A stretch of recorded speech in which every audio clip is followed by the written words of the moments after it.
port. Détroit means the straits. And this image on your left is a picture of the type of company that came up around the port. This is Detroit Dry Dock, a great, innovative inland water company. Built ships and built the engines for the ships. And it provided training, as cities so often do, for this character, the young Henry Ford, who came to Detroit, a farm boy, and learned about engines working at Detroit Dry Dock. But Ford then, of course, spread off into other things. He worked for Edison, and then he got involved in this tremendous quest for the new thing, the mass-produced automobile. He was hardly alone in Detroit trying to do this. And indeed, he was not the first person to build a car in Detroit. The first person to do that was named Charles Kirby. And in fact, Ford, according to the story, Ford followed Kirby as Kirby drove his car down the streets of Detroit. Ford followed Kirby on a bicycle, trying to figure out what made his car work. I can think of no better image of cities as places where we learn from each other than Ford following Kirby's car, trying desperately to figure out what made the thing tick. But he's just one of, this remarkable roster of people. The Dodge brothers, the Fisher brothers, David Dunbar Buick, Ransom Olds, Billy Durant and nearby Flint. Brilliant automotive genius upon brilliant automotive genius, every one of whom stole each other's ideas, supplied each other with parts, supplied each other with financing, and collectively, as a group, they came up with a new thing. Ford happens to get the credit, but he was one of an urban cluster that created something remarkable. Now, the problem, what happened here? The problem with Ford's big idea is that it was antithetical to urban reinvention. It was enormously productive in the short run.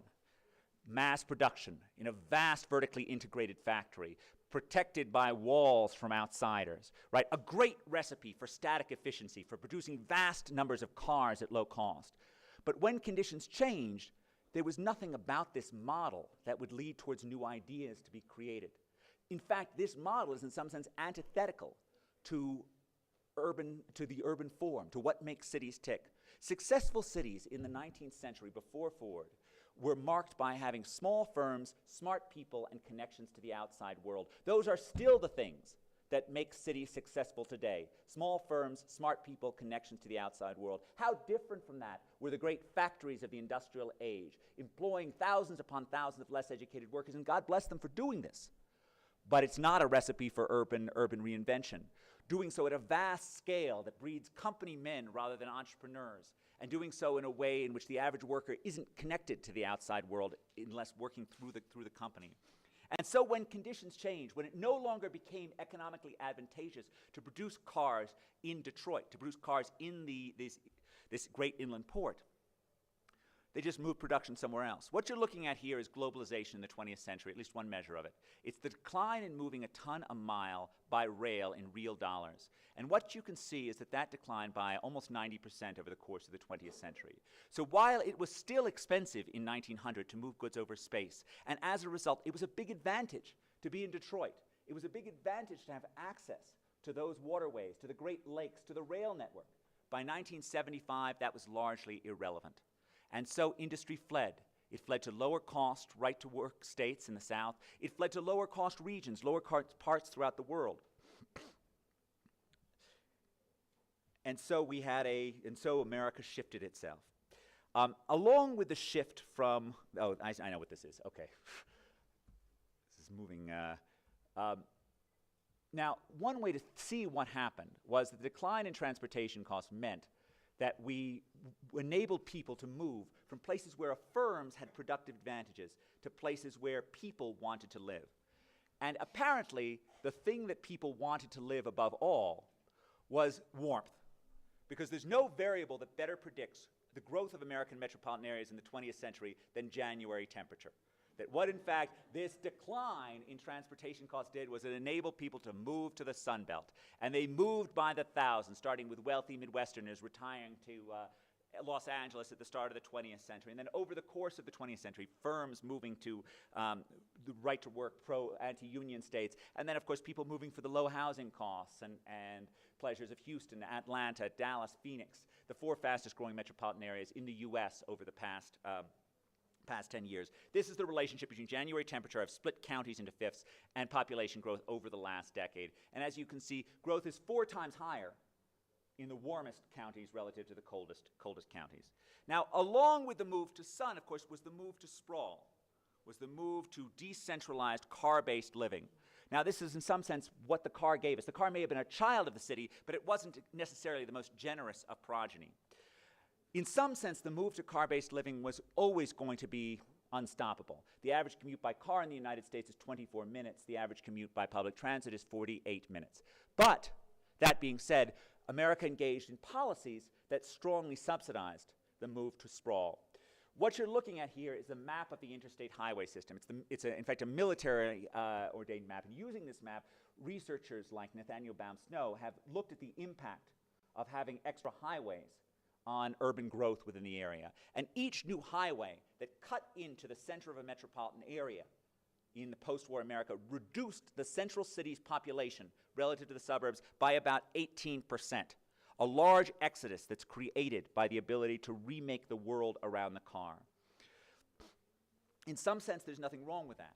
But on the other sense, there is a big environmental costs that were not taken into account, and there was no reason to subsidize it. Right? And the perspective of the economist is always one in which if people are paying for the social costs of their actions, we should allow them to be relatively free in terms of making their decisions.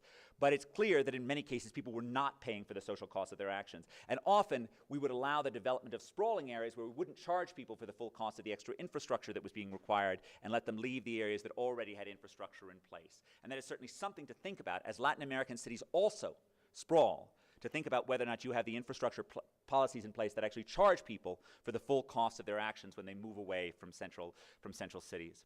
And so America rebuilt itself around the car. These are two images of car-based living. The early, relatively Spartan one is Levittown outside of New York, and the bottom, lusher car-based areas, the woodlands outside of Houston. In some sense, this shouldn't surprise us. Cities have always been built around the transportation technology that is dominant in the era in which they were created. Our oldest cities typically are walking cities, places with narrow streets and close corridors that enable people to get around by foot. We then built cities with grids that were ideal for wheeled transportation, and then we sprawled around the first wave of streetcars and then steamed rail.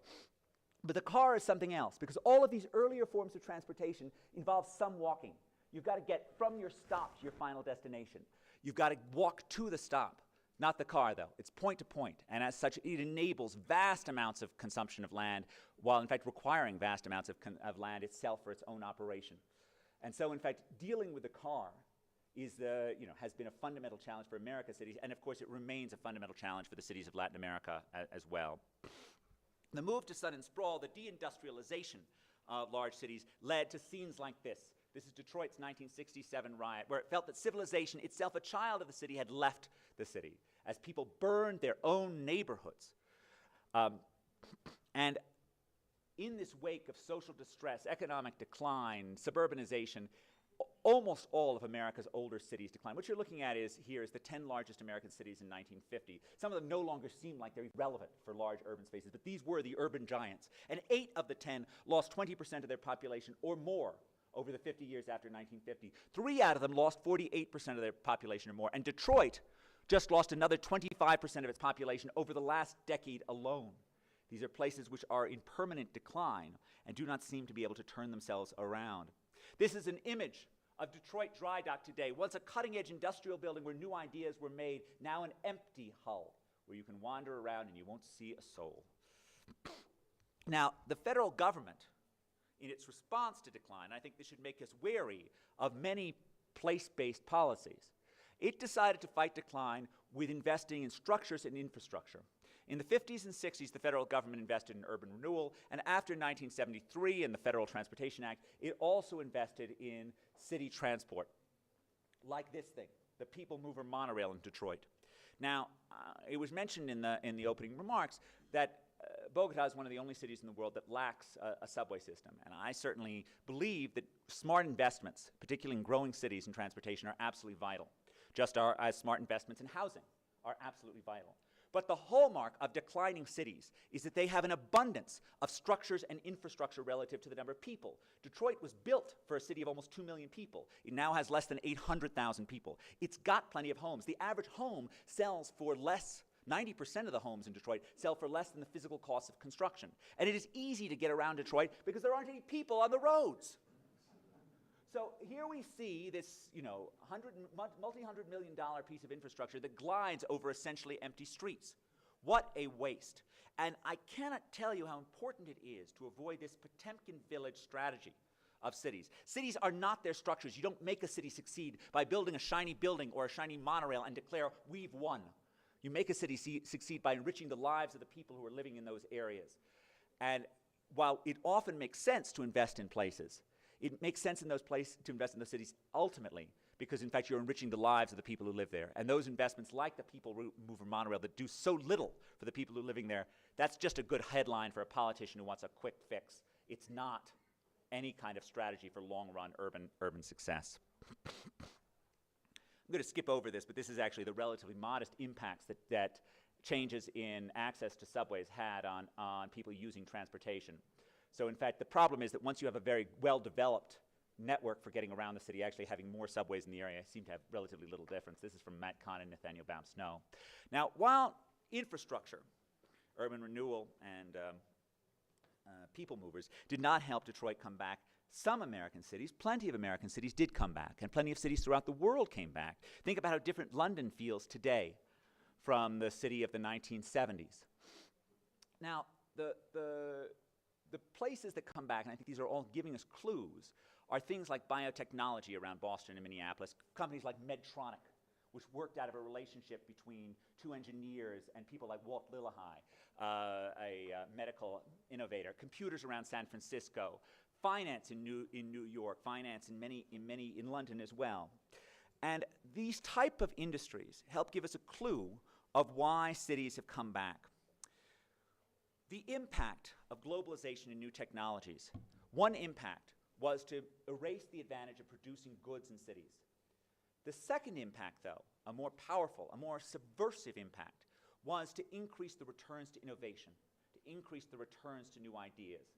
Because you can now sell it on the other side of the planet, because you can now make it on the other side of the planet, because the world is more complicated, and we have literally hundreds of essays, hundreds of research papers showing the rise in returns to skill over the past 30 years, how changes have actually made it more important to be well-educated, to be smart. Now, at our heart, our greatest skill as a species is our ability to learn from the people around us. We get smart by being with other smart people. We come out of the womb with this remarkable ability to soak up information from our parents, from our peers, from our siblings, from our teachers. Well, that's how cities came back. That's what cities do. They're machines for learning. They're machines for connecting people to figure out what's going on and what's working. In the words of the great English economist Alfred Marshall, in dense clusters, the mysteries of the trade become no mystery, but are, as it were, in the air. And this is true for the humble mechanics in the textile trade that Marshall was talking about, and it's also true for young people who come to work in high-tech industries around Silicon Valley. It should not surprise us, okay, although it does seem paradoxical, that the industry where you have the best access to do long-distance work, right? What could be better than software in terms of doing all your work in some far-flung spot? And yet this is the most famous example of a geographic cluster of industry in the world today. Okay, because in fact the people in this industry know that you have to be there. You've got to be in the Googleplex, in the building, to actually get the hit of what exactly is going on, to figure out all the information that's going on. And I think there are two reasons why all this new technology hasn't made face-to-face connection, hasn't made cities obsolete. And one of which is that by creating the need for more complicated ideas, it creates value for the incredibly rich interactions that happen face-to-face that are, to this point at least, always lost electronically. Anyone who teaches knows the hard part in teaching is not knowing your script. It's not actually having the words that you want to say. It's knowing whether or not those words are getting through. It's knowing whether or not you're making some inroads into the minds of the people that you're trying to talk to. We have evolved as a species over millions of years to have these tremendous cues for communicating comprehension or confusion. You lose that. You lose most of that when you go to some form of electronic connection. And the more complicated the ideas that you have to communicate, the more important it is to be in the same room while you're doing so. But cities are thriving not just because of that. They're also thriving because of the unplanned nature of many of the most important forms of learning.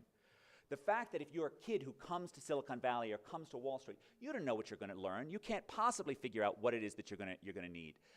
but you're there. You're in the midst of the action. You're able to learn from the people around you. You pick up things from your elders who are smart, and you see how they do things, and you pick up things